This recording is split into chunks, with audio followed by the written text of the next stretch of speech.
Week 2 discussion post, Chad Murray here. This week we are talking about Simon Sinek's view on trust and cooperation and how you build it through sacrificial leadership. As I was watching the video, I began to think about how the environment Simon Sinek describes was contradictory to the environment that I read about at Netflix. Personally, I would much prefer the idea of sacrificing for the team, the squad looking out after each other, the safety zone over the Hunger Games model that I interpreted Netflix to be. The military is definitely an environment that creates this squad mentality amongst the units. At least in my experience, we were a tribe and it was effortless, but it did not come naturally. We started out as 60 strangers from all over the world who could care less about the airmen to the left or to the right. And then after a short 6 weeks of basic training, we knew everything about each other.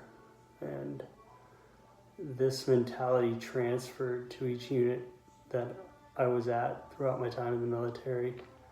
And I don't think I've found that type of safety zone since.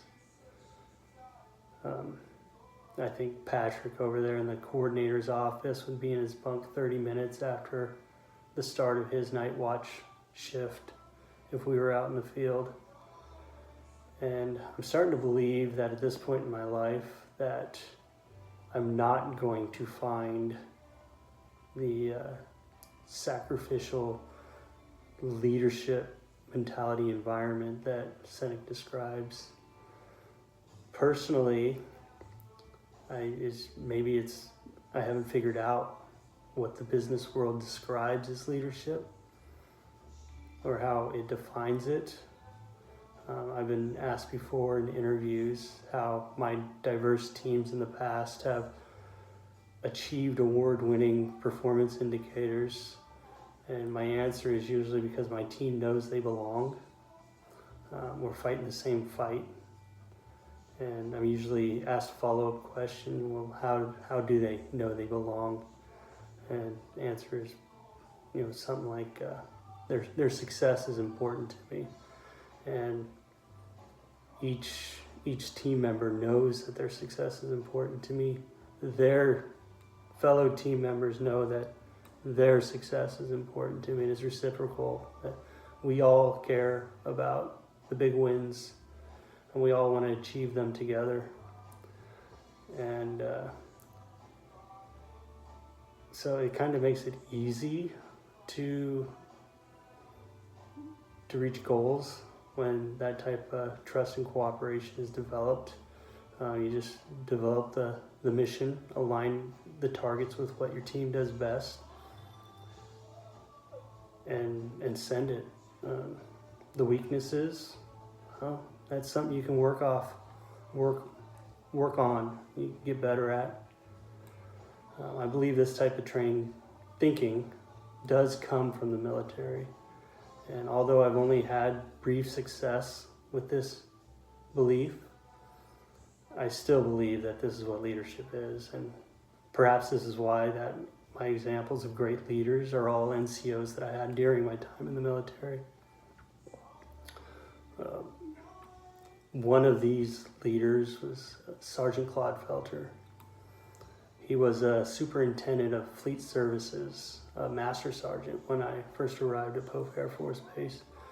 And one of the first things I noticed about him was he always insisted that all his airmen attend school while they were not on deployment. And he's the sole reason why I attended school while I was enlisted.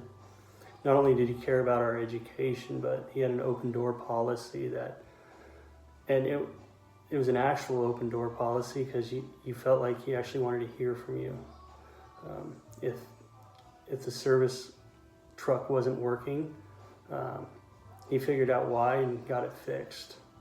One time an aircraft came in with some dookie in the latrine sink, and someone thought it'd be funny that, Fleet Services was going to clean it up.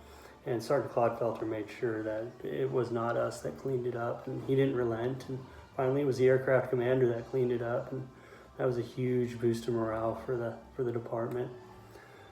2 years later, now Senior Master Sergeant Clodfelter was promoted to Operations Center Superintendent, and he personally asked me if I wanted to join him. And at the time, I was working a low team chief position in the freight department, and I agreed. And a week later, I was the lowest ranking ramp tramp in the squadron. He wasn't through with me yet. He had done some calculations, and the man was wicked smart, and he had figured out that, with my performance ratings and the medals that I had so far, that if I did well on my test for staff sergeant, that I had a chance of pinning on those stripes. And he said I'd have to be darn near perfect, but he said it would mean something important to him if he was able to give me those stripes. And I didn't want to disappoint him, so I studied my behind off for that test. And I still have those stripes that he gave me 6 months later. I've got one set at my desk at work, and another set I've got in the garage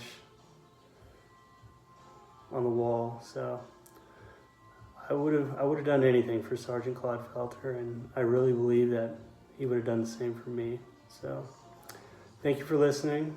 I can't wait to watch all of you guys' videos, and take care.